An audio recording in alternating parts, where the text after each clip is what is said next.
तो दोस्तों आज हम लोग जिस स्टॉक की बात करने वाले हैं उसका नाम है ओलेक्ट्रा ग्रीनटेक। ये कंपनी लगातार हायर हाइज बनाते चले जाती है, जैसा कि आप देख भी पा रहे हैं। इसमें हर बार एक अच्छा प्राइस एक्शन होता है और उसके बाद ये कंपनी ब्रेकआउट देती है। इसका चार्ट जो है काफी बेहतरीन है। बाकी दोस्तों हम इसके चार्ट पर वापस एनालिसिस करेंगे, लेकिन पहले चल के इसकी फंडामेंटल एनालिसिस देख लेते हैं। तो जैसा कि आपको पता है दोस्तों, कंपनी का नाम है ओलेक्ट्रा ग्रीनटेक लिमिटेड। इसकी करंट मार्केट प्राइस 2000 रुपए चल रही है और ये इंट्राडे में लगभग 6.5% तक तेज था। इसकी जो मार्केट कैप वैल्यू है वो 16,414 करोड़ की है।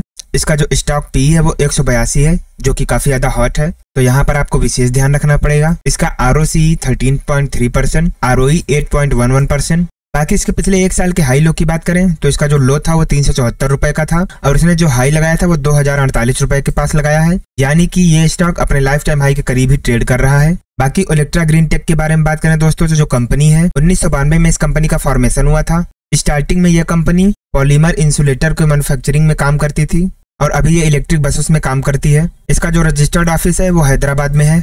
इसके लाइफ टाइम चार्ट जैसा आप देख सकते हैं दोस्तों, स्टार्टिंग से कुछ सालों तक तो इसमें कोई भी ग्रोथ नहीं देखी गई, लेकिन पिछले 2-3 सालों में इसमें काफी अच्छी ग्रोथ देखी जा रही है, क्योंकि बीते 2-3 सालों में ग्रीन एनर्जी को लेकर काफी ज्यादा काम हुए हैं, इसलिए इस कंपनी में काफी ज्यादा बूम देखा जा रहा है। बाकी इसके प्रोज एंड कॉन्स की बात करें दोस्तों, तो कंपनी जो है वो लगातार गुड क्वार्टरली रिजल्ट देते हुए आई है। पिछले 5 सालों में इसका जो CAGR है वो काफी ज्यादा बेहतरीन रहा है और इसने जो वर्किंग कैपिटल है वो 239 दिन से 147 दिन पर रिड्यूस किया है, जो कि काफी अच्छी बात है। बाकी इसके कॉन्स की बात करें तो स्टॉक जो है वो लगभग 18 गुना बुक वैल्यू पर ट्रेड कर रहा है। इसका जो रिटर्न ऑन इक्विटी है वो काफी ज्यादा लो है। पिछले 3 सालों में कंपनी ने जो उधार लिए हैं वो इस पर एक निगेटिव फैक्टर है और प्रमोटर्स ने अपनी हिस्सेदारी भी पिछले 3 सालों में घटाई है। ओलेक्ट्रा ग्रीनटेक के पेयर कंपैरिजन की बात करें तो जैसा कि आपको पता है दोस्तों, ये ऑटोमोबाइल सेक्टर में काम करती है और इसके कंपटीटर्स हुए Tata Motors, Ashok Leyland, Tata DVR, force motor, SML इसूजू। ये सारी कंपनियां एक ही सेक्टर में काम करती हैं और ये सब एक दूसरे के पेयर ग्रुप्स कंपनियां हैं। ओलेक्ट्रा के अगर क्वार्टरली रिजल्ट्स की बात करें दोस्तों, तो इसका जो सेल्स ग्रोथ है वो दिसंबर 2020 में 61 करोड़ का था, दिसंबर 2021 में 208 करोड़ का हुआ, दिसंबर 2022 में बढ़कर 256 करोड़ हुआ और दिसंबर 2023 में 342 करोड़ का हुआ। वहीं पर अगर इसके नेट प्रॉफिट की बात करें तो जहां दिसंबर 2020 में 3 करोड़ का प्रॉफिट था, वहीं पर दिसंबर 2021 में 13 करोड़ का प्रॉफिट हुआ, आगे बढ़कर 15 करोड़ का प्रॉफिट हुआ और दिसंबर 2023 में 27 करोड़ का प्रॉफिट हुआ, यानी कि इसके क्वार्टरली सेल्स और नेट प्रॉफिट दोनों में वृद्धि हुई है। बाकी ओलेक्ट्रा के प्रॉफिट एंड लॉस की बात करें तो इसका जो सेल्स ग्रोथ है वो मार्च 2012 में 60 करोड़ का था, मार्च 2015 में 92 करोड़ का हुआ, मार्च 2018 में 161 करोड़ का हुआ, मार्च 2021 में 281 करोड़ का हुआ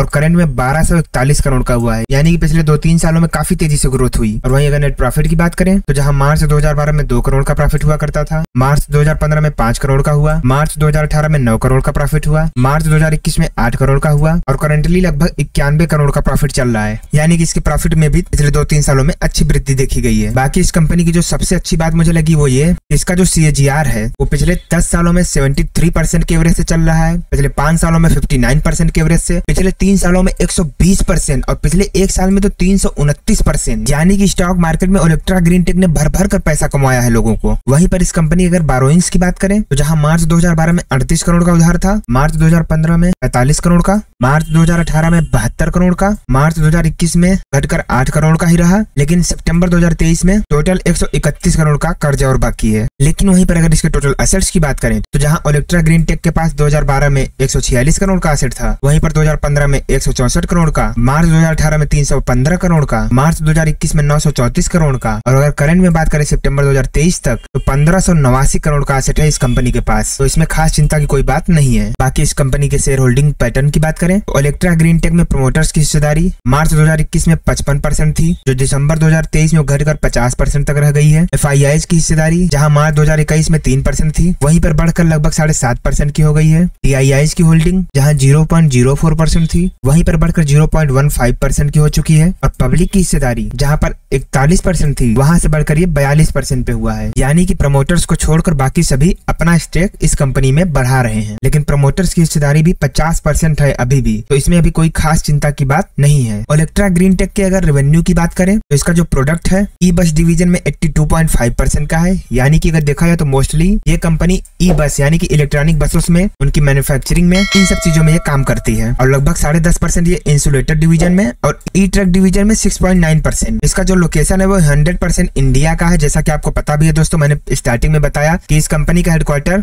हैदराबाद में है। इसके अगर प्रॉफिट की बात करें तो ई बस से ही 78% से ज्यादा का प्रॉफिट आता है। यानी कि अगर सबसे ज्यादा बिजनेस ई बस से आता है तो प्रॉफिट भी सबसे ज्यादा ई बस से ही आता है। बाकी सेम उसी क्रम में जैसा कि इंसुलेटर एंड ई ट्रक से भी उसी तरह का प्रॉफिट आता है। बाकी इसके अगर असेट्स की बात करें तो ई बस डिवीजन में इसका मोस्टली असेट भी है 79%। यानी कि अगर टोटली हम लोग देखें तो इस कंपनी का जो सबसे मेन काम है वो है इलेक्ट्रॉनिक बसेस के मैन्युफैक्चरिंग एंड सप्लाई में। बाकी इसका चार्ट जैसा कि आप देख ही पा रहे हैं दोस्तों, अपने स्टार्टिंग के कुछ सालों में इसने कुछ खास अच्छा प्रदर्शन नहीं किया, लेकिन 2017 के बाद इस स्टॉक में अचानक से तेजी आई और इसमें वॉल्यूम भी बढ़ने लगा और फिर ये तेजी बरकरार रही। और कोविड में जैसा कि सारी कंपनियां गिरी, साथ ही इसमें भी गिरावट आई, लेकिन उसके बाद जब इसमें इन्वेस्टमेंट आना शुरू हुआ और सरकार ने ग्रीन एनर्जी से रिलेटेड जब अच्छे कदम उठाने शुरू किए तो उसके बाद इस कंपनी ने धमाल ही मचा दिया और फिर अब ये लगातार हायर हाइज बनाते हुए अपने लाइफ टाइम हाई पर भी ट्रेड कर रहा है। इस कंपनी में हर लेवल पर लगातार वॉल्यूम ग्रोथ भी देखा जा रहा है, इसमें काफी ज्यादा वॉल्यूम भी अब बढ़ने लगा है। बाकी ये स्टॉक हर लेवल पर एक अच्छा बाइंग देता है। अगर आप इस कंपनी में इन्वेस्टेड है तो इसमें बने रहिए, चिंता की बात नहीं है।